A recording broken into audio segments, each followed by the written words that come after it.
Glória a Deus. Por gentileza, Atos capítulo 16,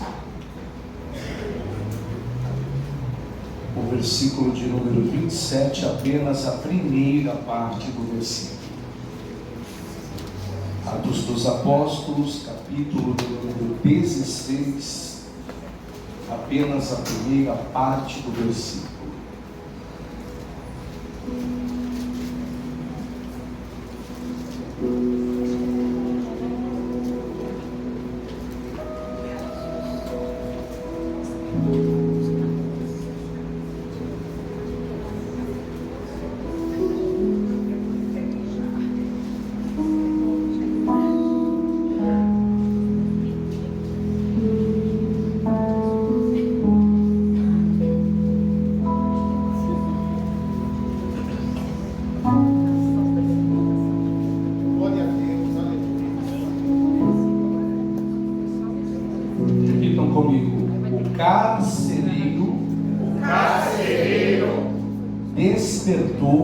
Despertou do sono. Amém?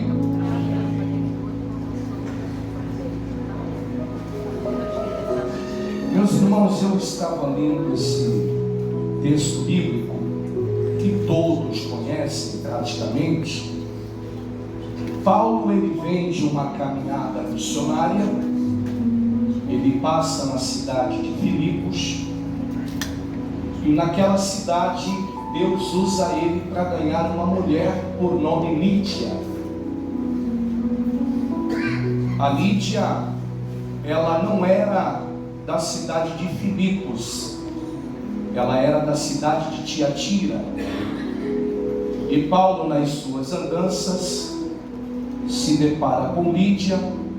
Ela tinha uma certa habilidade de trabalhar com púrpuras, e Paulo é usado poderosamente e a Lídia se converte. O diabo, na dimensão que ele habita, fica irado com tudo isso, enquanto o céu se alegra por um pecador que se arrepende. Acredito eu que os demônios muito se aborrecem quando isso acontece. Depois de Lídia, Paulo, ele vai ter uma outra experiência na sua vida, uma experiência meio que inesperada, porque nós que servimos ao Senhor, principalmente aqueles que têm um chamado específico, já se encontrou na caminhada. Quando acontece um ato que nos humilha diante da sociedade, principalmente, isso machuca muito o nosso ego, isso fere muito o nosso eu. Ninguém gosta de ser exposto, né? A gente gosta de ver quando Deus nos usa, não que a gente está atrás de elogios, mas é legal quando alguém diz: olha, pastor, a palavra que foi pregada hoje me tocou ao coração, bendito seja Deus pela tua vida. Isso nos incentiva. Mas aqui foi diferente. A Bíblia diz que Paulo e Silas escolheram um lugar específico para orar. E eles, por um tempo, passavam por um caminho que tinha uma jovem moça. E essa jovem, ela começou a dizer algo que aparentemente não tem nada de errado no que a moça diz. Vai a primeira, vai a segunda, vai a terceira, e num dado momento, o Espírito de Deus revela para Paulo o diabo falando na boca da jovem, da menina. O que o diabo dizia pela boca da menina? Lá vai o homem de Deus. Lá vai o homem de Deus. O que é que tem de errado nisso? Nada. Está tudo certo. Mas não tem nada certo. O diabo é um ser sagaz, ardiloso. Nunca vai se apresentar para você com 2 chifres e rabos. É da forma mais sutil, sem barulho, devagar, sem pressa. Lembra quando Deus conversa com Satanás em Jó capítulo 1? Observastes tu? Ele não diz viu, ele diz observastes. Vai ver o que significa a palavra observar? Observar no original é o mesmo que meditação. Você não perde um lance, não perde um detalhe. Você estuda a rotina diária. E quando Paulo recebe a revelação, ele expulsa o demônio da vida da moça. Resultado disso, não foi um culto, não, foi surra. Paulo e Silas foram açoitados, apanharam com vontade, com força. Aí eu pergunto a você, que Deus é esse?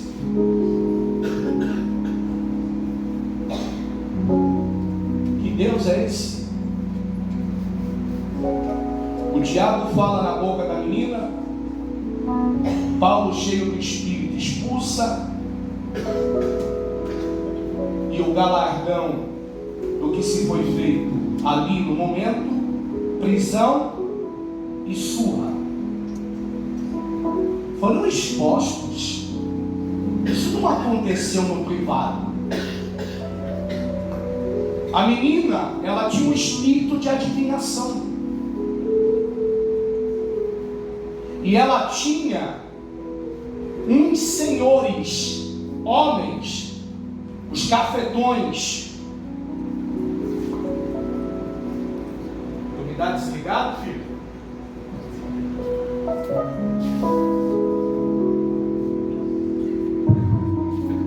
Os cafetões que recebiam dinheiro, porque a menina dava lucro para os senhores que bancavam, que estavam por detrás de tudo aquilo. Mas Paulo não sabe disso, Silas também não. E tem muita coisa acontecendo que parece Deus e a gente não sabe.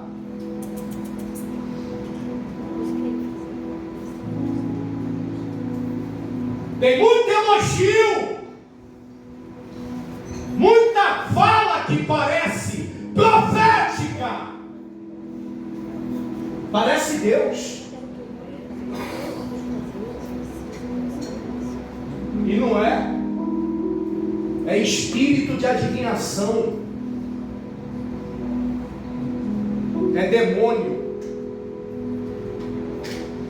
Aí o Espírito revelou, mas não o que adivinha, o que conhece todas as coisas. O Espírito que revelou para Paulo não é aqueles que fumam charuto, bebem cachaça, sangue de galinha, não. Quem revelou para Paulo foi o Espírito de Deus. Não sou eu que falo na boca da menina. Prenderam eles e tiveram todo o cuidado. O carcereiro que fica encarregado de acompanhar a prisão recebe uma ordem: leva para o cárcere interior e prende os pés de ambos no tronco. Para quem não conhece as prisões antigas, ela tinha pelo menos 4 metros quadrados. E era cada espaço para 2. Então tinha espaço para você andar, esticar o corpo. Até isso mandaram tirar dos 2. Amarra. Prende e não deixa andar lá dentro. Amarra no topo. Piora a situação. Dificulta o máximo que der. O carcereiro fez. Por volta da meia-noite, os pés estão amarrados, mas a boca está solta. O lindo é que esses homens não são deuses. É Paulo e Silas, homens mortais, limitados, ficavam doentes, desanimados e cansados, mas não tem língua para murmurar, tem boca para cantar. E resolveram cantar. Só que o propósito disso tudo aqui é o carcereiro. Um carcereiro que dorme. Que Deus tem um chamado, não só para ele, mas para toda a sua família. E o que me chama a atenção, para que um terremoto? Para acordar um homem. Repita comigo: o amor de Deus não tem limite.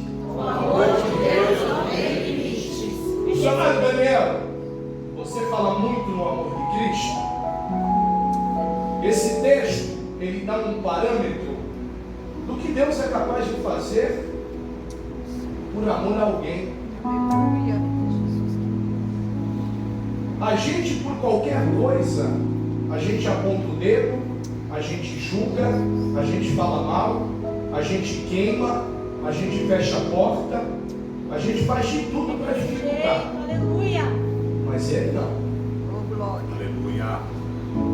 Ananias, quando retrocou a conversão de Paulo, quando chegou lá, teve que chamar ele de irmão. O papo começou assim: irmão Paulo, o Senhor Jesus que apareceu para ti a caminho de Damasco, me mandou aqui. O amor de Deus faz as pessoas nos aceitarem do jeito que Ele nos aceitou. Aleluia, Jesus. Estão cantando dentro da prisão. Um terremoto chega. A Bíblia diz que todas as portas foram abertas e tudo aquilo que prendia os detentos dentro da cela também caíram por terra. Glória. Glórias. Então não foi só uma barreira de cela que o terremoto abriu. Foram as prisões que envolviam o corpo. Glória. Eita! Caíram também. Aleluia. Porque para mim passar por uma porta que Deus me abriu, Eu preciso estar liberto para transitar por ela. Eu não posso receber a minha bênção amarrado. Eu não posso receber a minha bênção bloqueado. Eu não posso receber a minha bênção trancado, fechado. O Espírito precisa me liberar. Eu preciso estar livre. Quando acontece o terremoto, o carcereiro que dorme, que não era para estar dormindo, estava em serviço.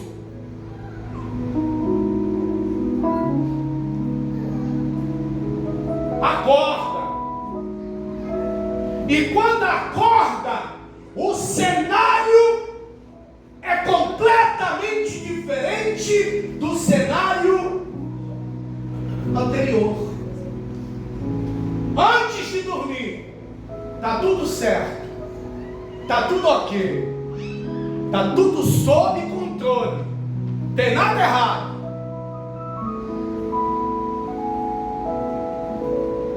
Mas repita comigo: Deus, com autoridade, Deus vai colocar em ordem, aquilo que parece bagunça. Quando ele acorda, na visão militar, ele já pensa nas consequências. Ele disse: eu vou morrer. Ele pega a espada, e quando ele vai tirar a sua própria vida,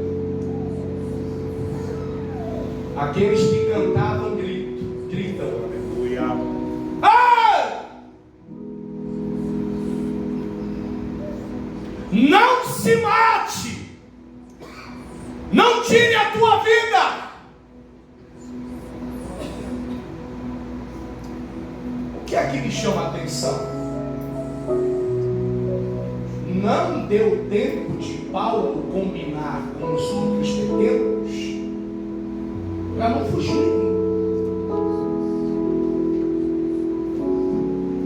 Paulo não foi informado que aquilo aconteceria.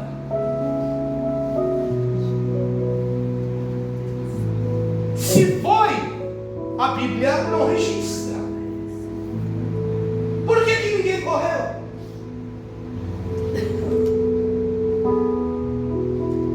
Porque o sobrenatural assusta. Para quem não conhece o sobrenatural de Deus, a pessoa fica estatizada. Como assim um terremoto? Só quebra as nossas prisões, abre a cela e o teto não cai sobre a gente. Que terremoto é esse?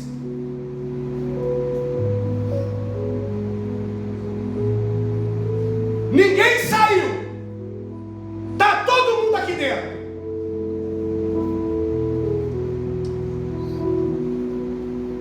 Aí olha só. Então o carcereiro, tendo pedido uma luz, porque apagou tudo, ele pediu uma luz. Aonde tinha luz? Quem levou a luz? Pegou a candeia. Quando ele pega a candeia, o texto diz: entrou precipitadamente. Por que o termo precipitadamente está aqui? Por causa do risco de morte que ele corria. Quando ele prendeu Paulo e Silas, ele prendeu na qualificação de criminosos, estava sob ordem, e ainda fez o que tinha que ser feito, porque estava debaixo de ordem superior. Ele com a lamparina na mão, precipitadamente trêmulo. Está escrito aqui, ó, versículo 29. Ajoelhou. Onde já se viu um carcereiro ajoelhar-se diante de dois detentos?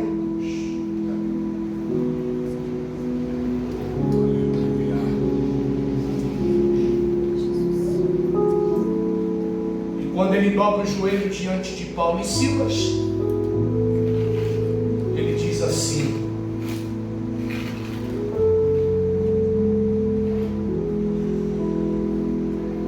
prostrou-se diante de Paulo e Silas.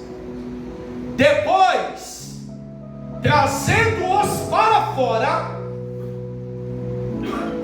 disse: senhores, chamando os detentos de senhores, o que devo fazer para que seja salvo?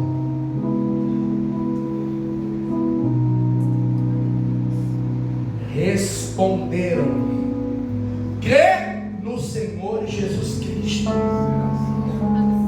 e será salvo tu e a tua casa. Aleluia.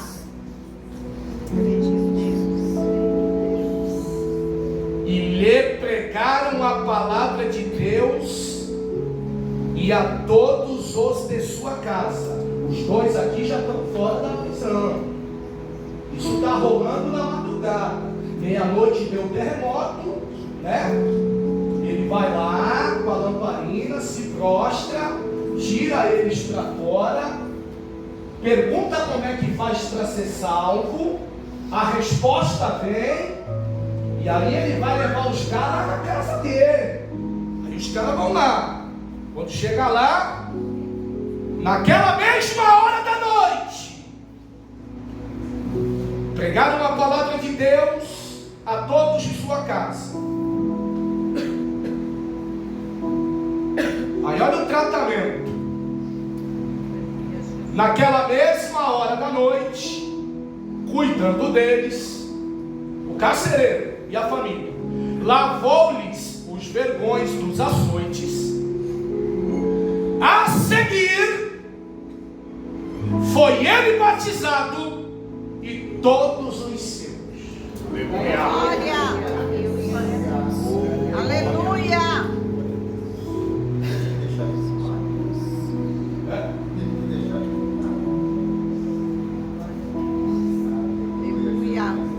É, Senhor. Mostra aqui dormia. Glória a Deus. Tu és maravilhoso. Ele vai colocar em ordem toda a bagunça. Vou repetir. Aleluia. Aleluia. Haverá um terremoto de Deus Glória a Deus. nas nossas vidas. Senhor. E aquilo que aparente para muitos parece ser bagunça, aquilo que até para você parece ser bagunça, o Senhor manda lhe dizer que Ele vai colocar em ordem as coisas. Aleluia. Glória a Deus. Segundo a profecia, quando Ele decide fazer, nada pode impedir. Aleluia. Não existe obstáculo, Aleluia. não existe muro, não existe barreira. Aleluia. Se você potencializar o problema, aí é uma escolha sua.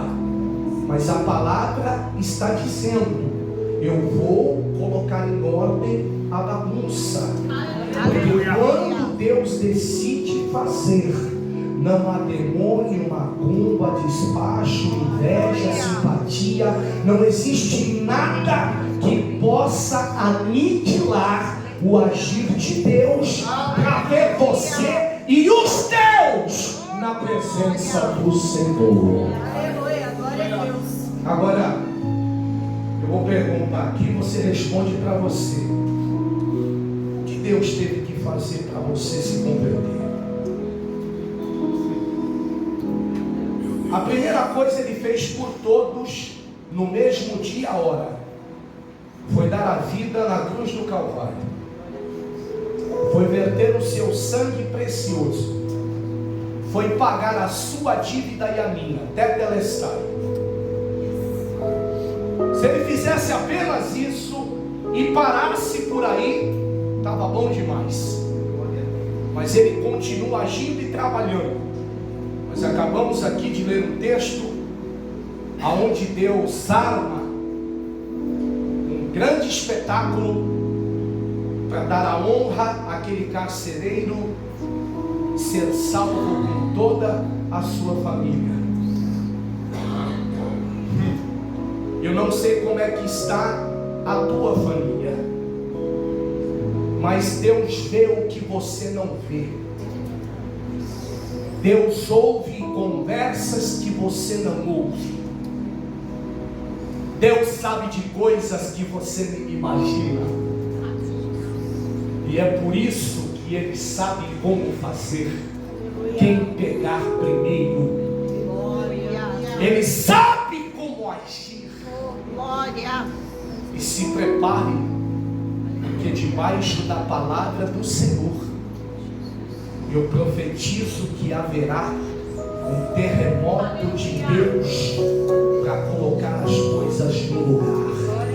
Terremoto bagunça tudo, mas o de Deus coloca as coisas no lugar. Terremoto que vai acontecer não é para bagunçar nada. Terremoto que vai acontecer não é para tirar as coisas do lugar, mas é para ajeitar tudo. Aleluia. Glória. Glória. Glória a Deus. Aleluia.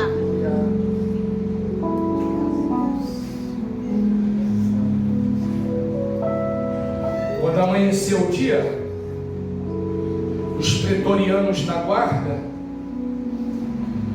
os oficiais, chegaram lá como se nada tivesse acontecido, tudo no lugar, tudo certinho, tudo fechado, tudo certinho. Eu não sei como, né? Mas milagre não se explica. Aí chegaram lá as autoridades e disseram para o carcereiro: libera os dois, estão em liberdade. Aí Paulo diz assim, ó: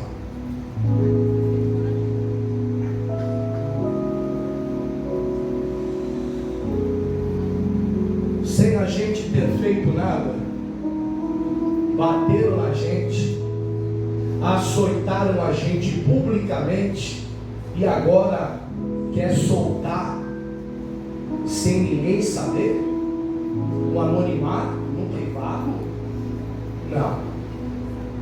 Humilhou publicamente, vai honrar publicamente. É o que Deus vai fazer. Pegou, não? Aleluia. Aleluia. Glória a Deus. Sua vida foi exposta? Se preocupa não. Mexeram com a tua honra, com a tua moral, tocaram na tua família. O que fizeram? Uma calúnia? Uma panela de família? O que é que fizeram? Mexeram com o teu passado? Foram lá no teu passado? Repita comigo: Deus não tem problema com o passado de ninguém. Fala isso aí.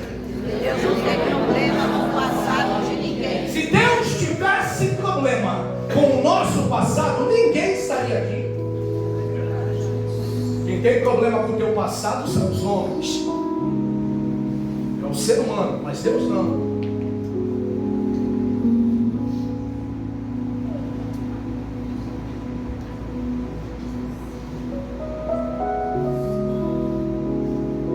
Mateus 5:13 diz que nós somos o sal da terra.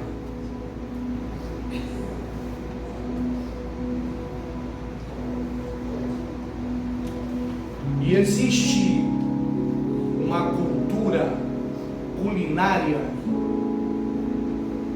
no judaísmo que eles consideram o sal como o príncipe dos temperos. Nada o substitui. Nenhum é mais importante do que ele. Porque você pode encher uma panela de coentro, ele vai dar um sabor, mas não vai tornar o alimento insuportável de ser ingerido. Agora erra na medida do sal, para menos ou para mais. Quando você põe o paladar, denuncia na hora, está sem sal, ou está salgado demais. Quando você chega no mercado, se for um mercado que você não tem o costume de fazer compra, é uma briga para tu achar o sal.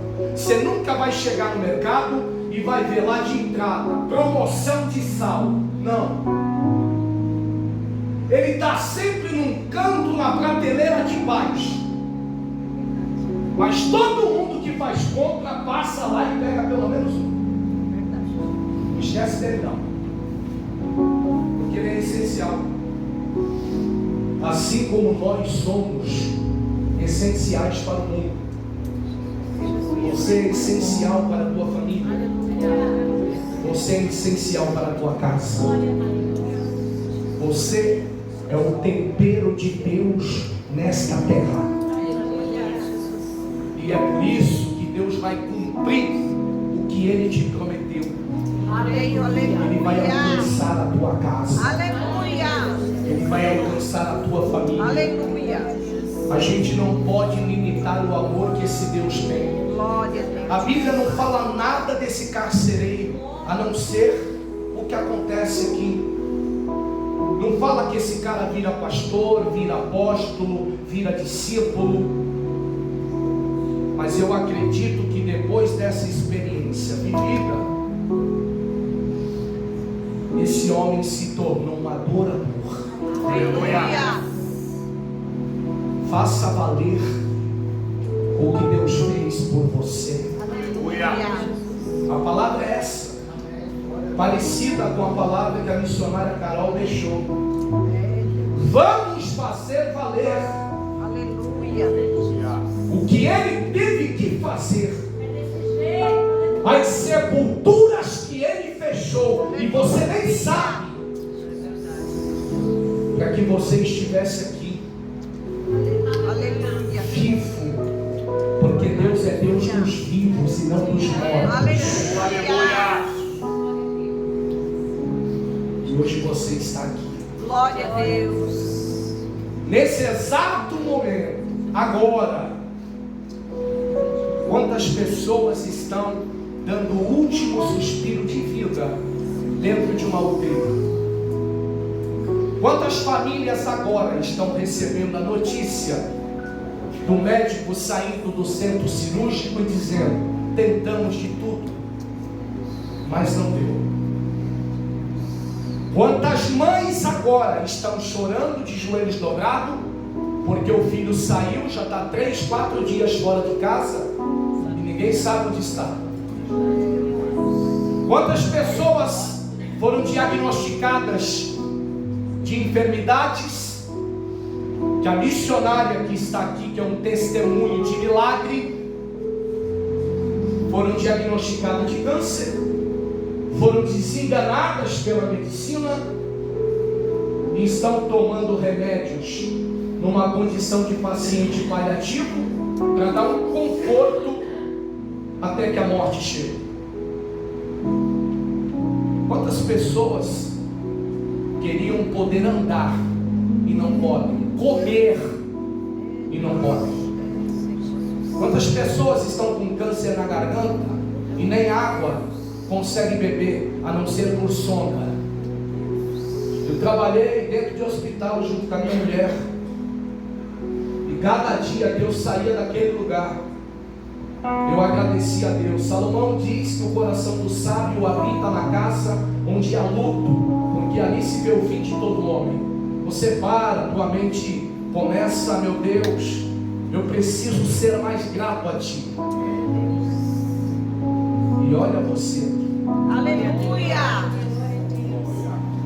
Não está internado, internada, não está preso nas garras do diabo, está livre, liberto para adorar esse Deus maravilhoso que um dia moveu céus e terra para que eu e você estivéssemos aqui.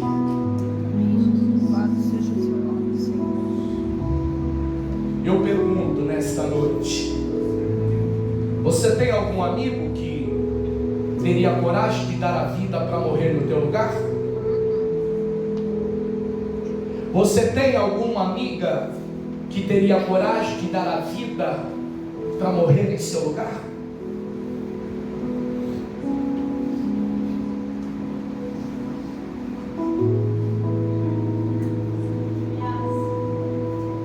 O único que é digno da tua vida é quem te deu a vida. O único que tem direito da tua vida é quem te deu a vida. Ninguém é digno da sua vida. Por isso que o homicídio, Deus tem uma tratativa diferenciada, e o suicídio também, porque a vida não é tua.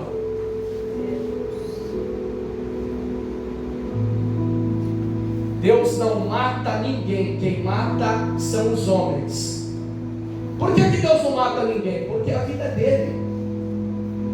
Mas que ele vai matar uma coisa que pertence a ele? Ele dá, ele tira. Ele fere, ele mata. Mas o matar é no sentido de tomar de volta o que é seu. Mas você está vivo, diga: eu estou vivo. Fique de pé. Glória a Deus. Alegria. Glória.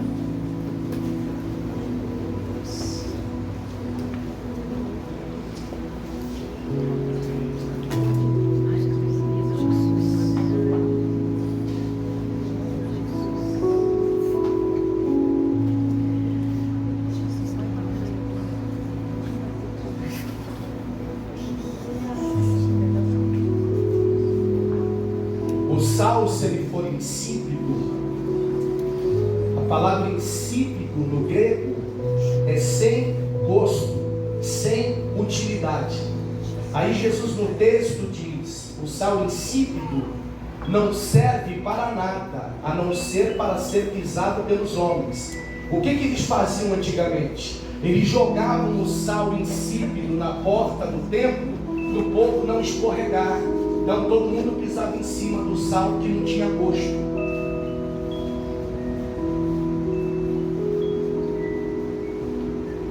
Agora o sal bom é o refinado na dose certa.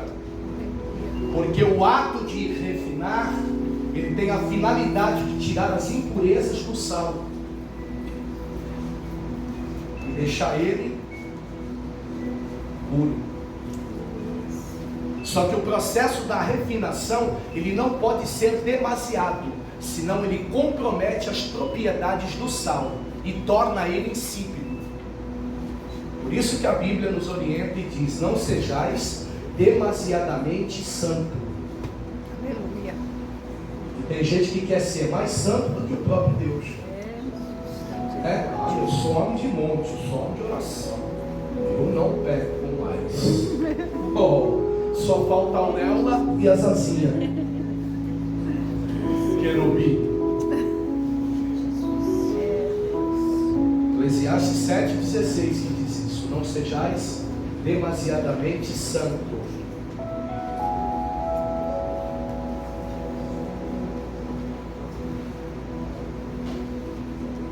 Como é que está o sal da terra? Como é que anda você? Como é que anda eu? Como é que a gente anda?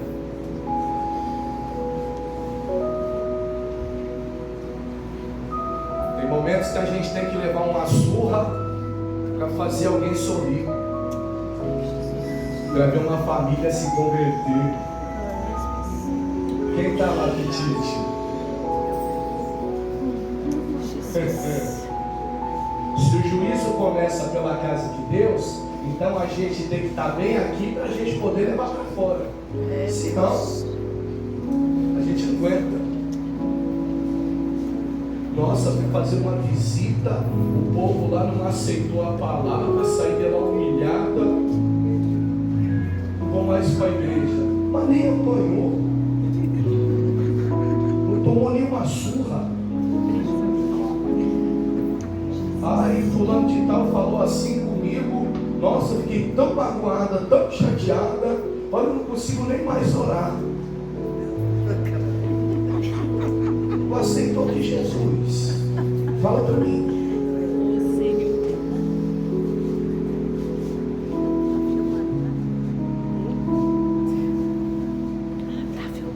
Vamos lá, não vire para o teu irmão? Vamos lá? Vire para o teu irmão e diga: está disposto a apanhar? Está disposto a apanhar? Para ver uma família ser salva? Se for um caso do tamanho do Samuel, Porque a tua já está, né? E os outros? Como é que fica, né?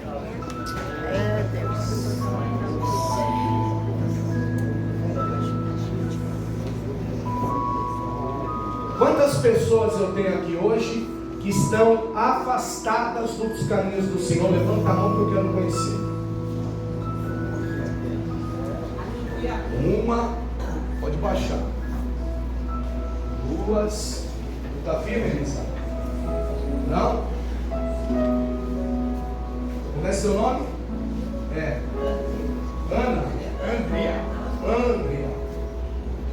Você está afastada há quanto tempo?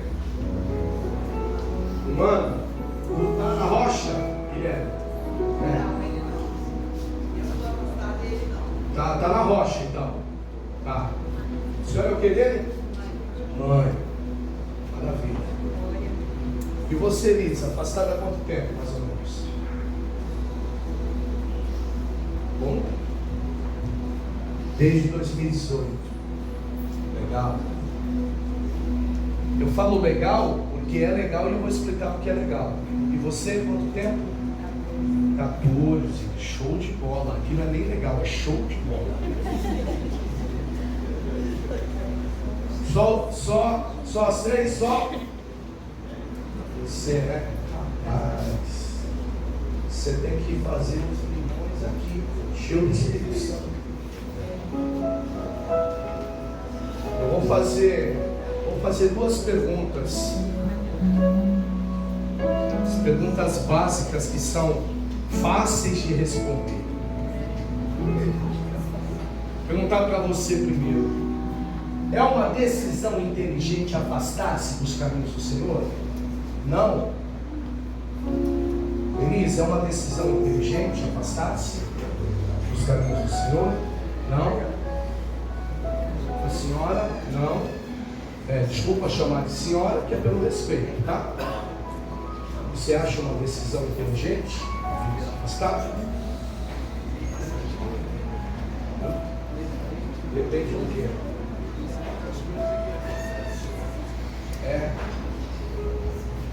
E o que acontece que justifica um homem se afastar de Deus? Pecado, gostei. Ótimo, respondeu bonitinho. Agora a minha pergunta é, segunda pergunta: voltar para os caminhos do Senhor é uma decisão inteligente?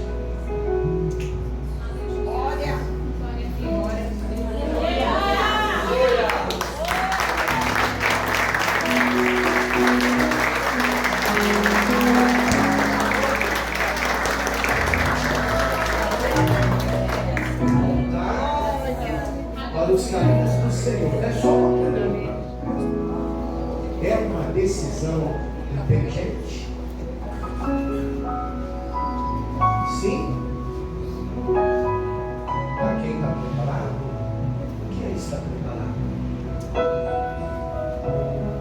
A gente tem que servir para deixar, não deixar para servir.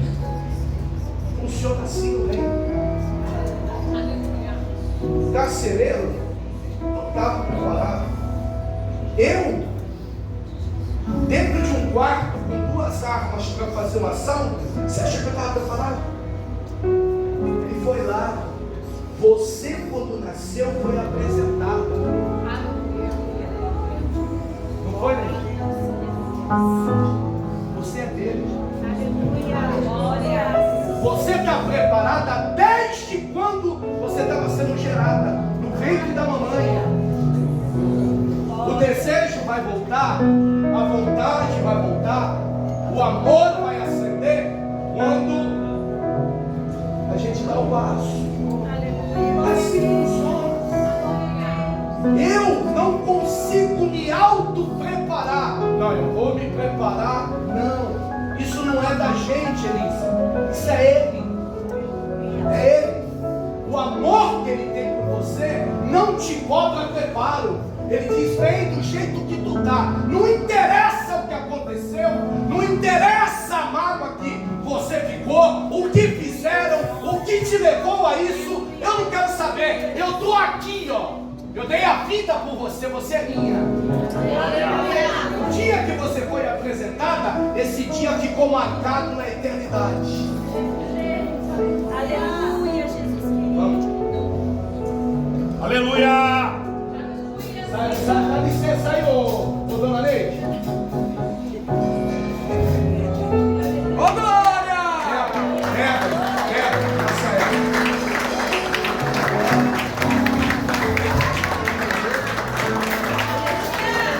Você não vou nem perguntar. Vem.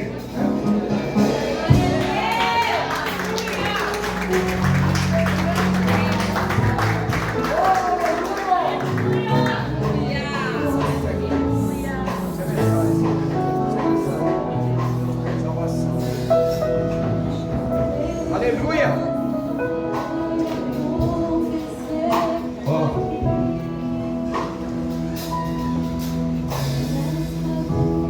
Os jogos aqui é todo mundo nosso, né? Vai crente já? Segura aí, segura aí. Gostei. Isso é o que? Mais ou menos? Qual que é? Mais ou menos? Tu já foi crente? Não, né? Já aceitou Jesus alguma vez na tua vida? Já? Aonde? Aonde? Na igreja que tu já foi, aí nunca mais foi. Aí desviou. Então vamos voltar hoje, vamos. Vem pra nós, Glória a filho. Deus. Ô glória! Fica aqui do lado depois do trouxe. Foi, né? Tu tá mais crente do que a gente, sabia? Tá mais crente do que a gente, cara. É brincadeira, viu? Ô Valdezito, olha a cara do Valdezito, vem aqui. A cara do Valdezito, Sônia, olha isso aqui. A cara do Valdezito. Olha só. Eu não sei não, hein? Fica do lado dele.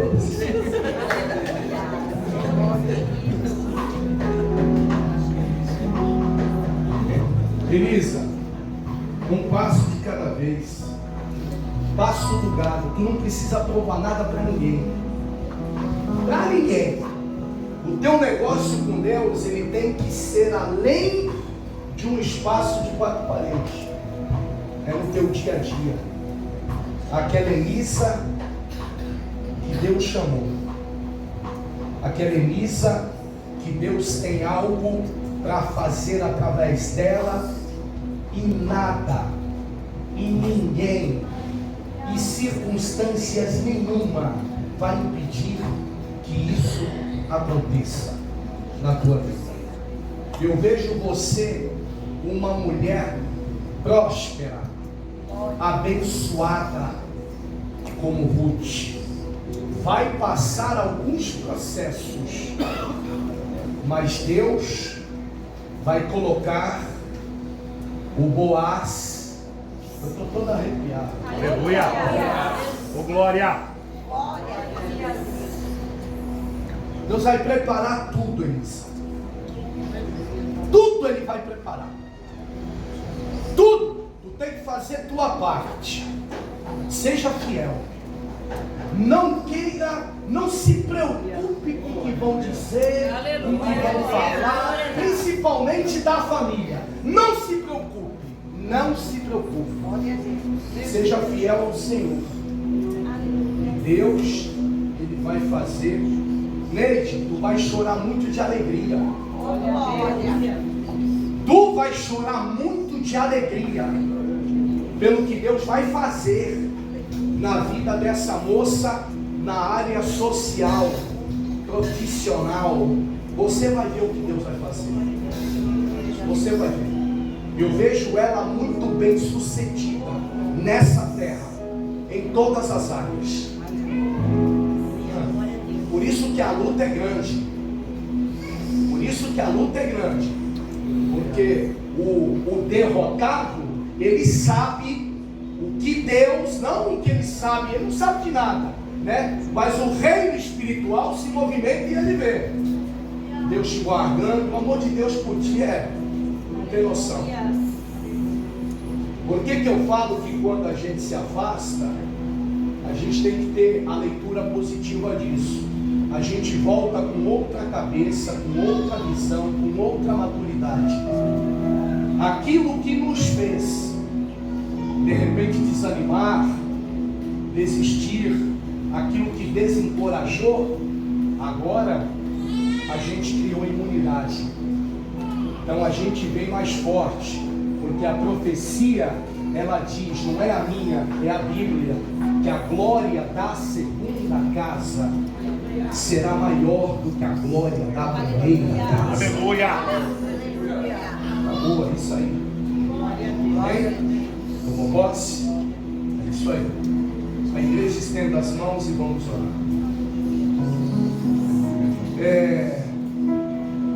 Vamos fazer aqui. Eu quero que a senhora ore por Elisa. Débora, vem cá. Você vai orar por ela aqui, ó. Isso. E a missionária Quiresco vai orar por ela. Tá bom? Em nome de Jesus. Pastor Isaías, por favor. Valdecito já em frente, né, Valdecito? Não é não? Aceitando Jesus também, Valdecito. Então você vai orar pelos dois aqui. Vem para frente aqui. Isso. Cadê o Valdecito? Vem orar aqui por ele também, Valdecito.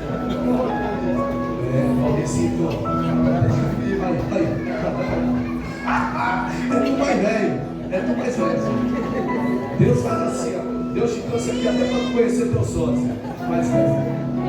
É que esse estenda as mãos.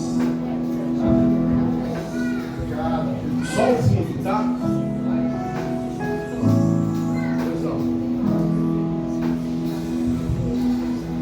Como é que é? Meu filho da rosa. Davi. Bateu bonito, cara. Puxou a mamãe? Acho que não, hein? Papai, né? Não, mas também. Davi. Quem colocou esse nome no tua mãe? Quando tu colocou esse nome nele, tu colocou pensando no quê? Na verdade, estava na moda. Estava na moda? Na moda de derrubar gigante. Legal. Davi, Jesus é o caminho, a verdade e a vida. O mundo lá fora vai apresentar vários caminhos. Vários caminhos. E os caminhos que o mundo apresenta são caminhos que essa carne aqui, ó, esse aqui é o nosso primeiro inimigo, é a carne. Porque a gente cobiça as coisas, a gente deseja as coisas e nem sempre aquilo que a gente cobiça e deseja, que a cobiça ela já é um pecado, vai fazer com que Deus se agrade da gente. Porque a carne ela quer as coisas do mundo, ela quer as coisas de fora, e é importante a gente estar envolvido com as coisas de Deus. Tá? Ser crente é a coisa mais gostosa do mundo. Ser crente não é ser idiota, não é ser burro, não é ser antiquado, não é ser fora de moda. Não. Ser crente é ser inteligente. É ser inteligente. É você separar o que presta do que não presta. É você separar o que vai fazer bem para você e o que vai fazer mal. E nem sempre todo mundo tem essa sabedoria. Quer experimentar Jesus hoje? Então vem. Vai, ó, as coisas aqui. Vai, segura aí. Isso aí. Isso aí envolve a responsabilidade. Estendam as mãos para cá, amados. A igreja toda. Toca aquele hino do Diante do Trono. Fonte das Águas, como é que é? Isso, existe um rio seco. Mas só o instrumental, tá? Manda ver aí, Silvio.